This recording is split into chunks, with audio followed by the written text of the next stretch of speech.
हरे कृष्णा। क्या आपने कभी देखा है कि शेर ने बकरी को देखा हो और वो एकदम पीसफुल हो गया हो?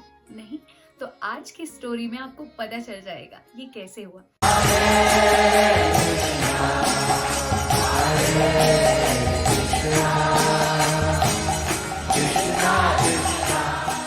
तो हम बता रहे थे पद्म पुराण की सीरीज, जिसमें शिव जी पार्वती मैया को बताते हैं भगवत गीता की ग्लोरीज।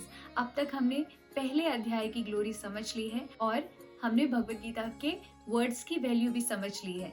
आज की स्टोरी के माध्यम से आप भगवत गीता के दूसरे अध्याय की महत्वता को समझ जाएंगे। तो अगर आपने अभी तक नहीं देखा है पिछले वीडियोस को, तो प्लीज प्लेलिस्ट में जाकर या आई बटन में क्लिक करके आप देख सकते हैं। तो ये बात है एक ब्राह्मण की, जिसका नाम था देवश्याम। वो एक पंढरपुर नाम के टाउन में रहता था, जो कि साउथ इंडिया में है। वो ब्राह्मण बहुत ही पायस था और हमेशा अपने गेस्ट का स्वागत करता था, पूरे ब्राह्मणिकल कल्चर को अच्छे से फॉलो करता था। लेकिन वो मन से सेटिस्फाइड नहीं था और इसका कारण ये था कि वो कृष्णा के साथ अपना रिलेशनशिप स्टैब्लिश करना चाहता था, भगवान कृष्ण का साक्षात्कार करना चाहता था। तो इसलिए वो अलग अलग योगी मुनियों के पास जाकर उनकी सेवा करता रहता था। आफ्टर मैनी ईयर्स ऐसा समय आया जब उसको एक योगी दिखे और वो उनके चरणों में जाकर उनके शांत स्वभाव को देखा और उसने उनके पास जाकर उनसे पूछा कि प्लीज मुझे कृष्ण प्रेम प्राप्त करने का मार्ग बताइए। तो उन्होंने बताया कि यहाँ से कुछ दूर एक सौपुर नाम का गांव है, जहाँ पर मित्रवन नाम का एक चरवाहा रहता है। वो बकरियों को चराता है।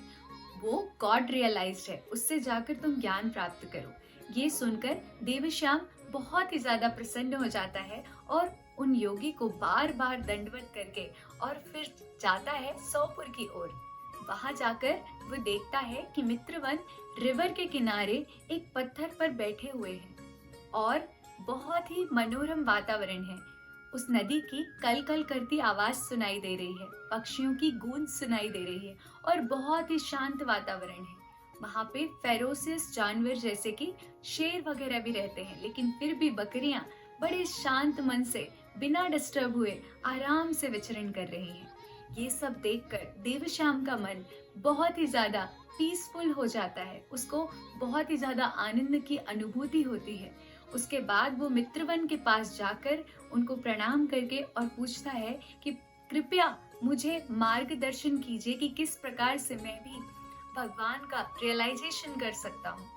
तो मित्रवन ने बताना शुरू किया कि एक बार की बात है जब मैं अपने बकरियों को चरा रहा था और उस समय एक शेर ने हम पे अटैक कर दिया। वो शेर बहुत ही ज्यादा भूखा लग रहा था और इस प्रकार से हम सब अलग अलग डायरेक्शन में चले गए। उसने मेरी एक बकरी को पकड़ लिया और जैसे ही उसने बकरी को पकड़ा, पता नहीं शेर को क्या हुआ कि वो एकदम से शांत हो गया और बकरी ने पूछा कि आप कौन सा गेम खेल रहे हो मेरे साथ? आप मुझे खा क्यों नहीं रहे हो? अपनी हंगर को सेटिस्फाई क्यों नहीं कर रहे हो? तो शेर ने कहा कि पता नहीं मुझे अचानक से क्या हो गया, मेरा मन एकदम शांत हो गया और मेरी हंगर भूख न जाने कहाँ चली गई। मुझे खाने का मन ही नहीं कर रहा है तुम्हें। और बकरी और शेर दोनों ने देखा कि एक बंदर एक पेड़ की शाखा पर बैठे हुए सब कुछ देख रहा था। शेर ने बोला चलो इस बंदर के पास जाकर ही ये सब पूछते हैं। बंदर के पास गए तो बंदर ने बताया कि बहुत समय पहले ब्रह्मा जी ने यहाँ पे एक शिवलिंग को स्थापित किया था और उस शिवलिंग की पूजा सुकर्मा नाम के एक भले मनुष्य करते थे। वो बहुत ही अच्छे से उनको रोज स्नान करा के और फ्रेश फ्लावर्स अर्पित करते थे। एक बार सुकर्मा के पास एक पवित्र व्यक्ति आए और सुकर्मा ने बहुत भव्य स्वागत किया उनका, बहुत अच्छे से ध्यान रखा। तो वो पवित्र व्यक्ति प्रसन्न होकर सुकर्मा को भगवान का सारा ज्ञान विस्तृत तरीके से बताने लगे। भगवान कृष्ण का पूरा ज्ञान देकर उन्होंने भगवत गीता के दूसरे अध्याय को इस पत्थर पर अंकित कर दिया, इंस्क्राइब कर दिया और उनको बताया कि दूसरे अध्याय का रोज आपको पठन करना है पूरे डेवोशन के साथ, समर्पण के साथ, और सुकर्मा वैसे ही करने लगे। तो इस प्रकार सुकर्मा ने भूख, एंजाइटी और प्यास पर विजय प्राप्त कर ली। और इस इंसिडेंट के कारण जब भी यहाँ पे कोई आता है तो वो भी इन चीजों पर विजय प्राप्त कर लेता है। तो आप भी सेकेंड चैप्टर के अध्याय को निरंतर पढ़कर अपनी भूख, थर्स्ट और एंजाइटी पर विजय प्राप्त कर सकते हैं।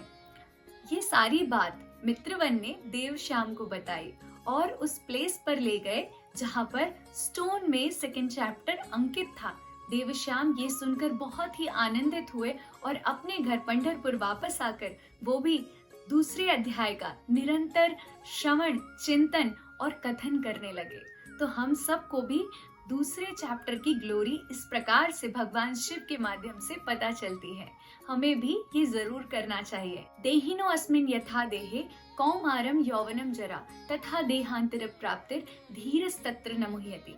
सेकेंड चैप्टर का ये श्लोक है जिसका मतलब है जो धीर होते हैं वो किसी भी प्रकार से विचलित नहीं होते। जैसे हम बाल्यावस्था से किशोरावस्था और किशोरावस्था से वृद्धावस्था में प्राप्त करते हैं, उसी प्रकार जो सोल है, आत्मा है, वृद्धावस्था के बाद जब ये शरीर यूजफुल नहीं होता तो वो दूसरा शरीर ग्रहण कर लेती है। ये सब देखकर जो धीर मनुष्य है वो कभी भी नहीं विचलित होता। तो हमें सेकेंड चैप्टर को बहुत अच्छे से पढ़ना चाहिए। हरे कृष्णा। अगर आप सबको ये वीडियो अच्छी लगी हो तो प्लीज ज्यादा से ज्यादा शेयर करें और आगे बने रहे सारे चैप्टर्स की ग्लोरी समझने के लिए। हरे कृष्णा। वैष्णवी वैष्णवी।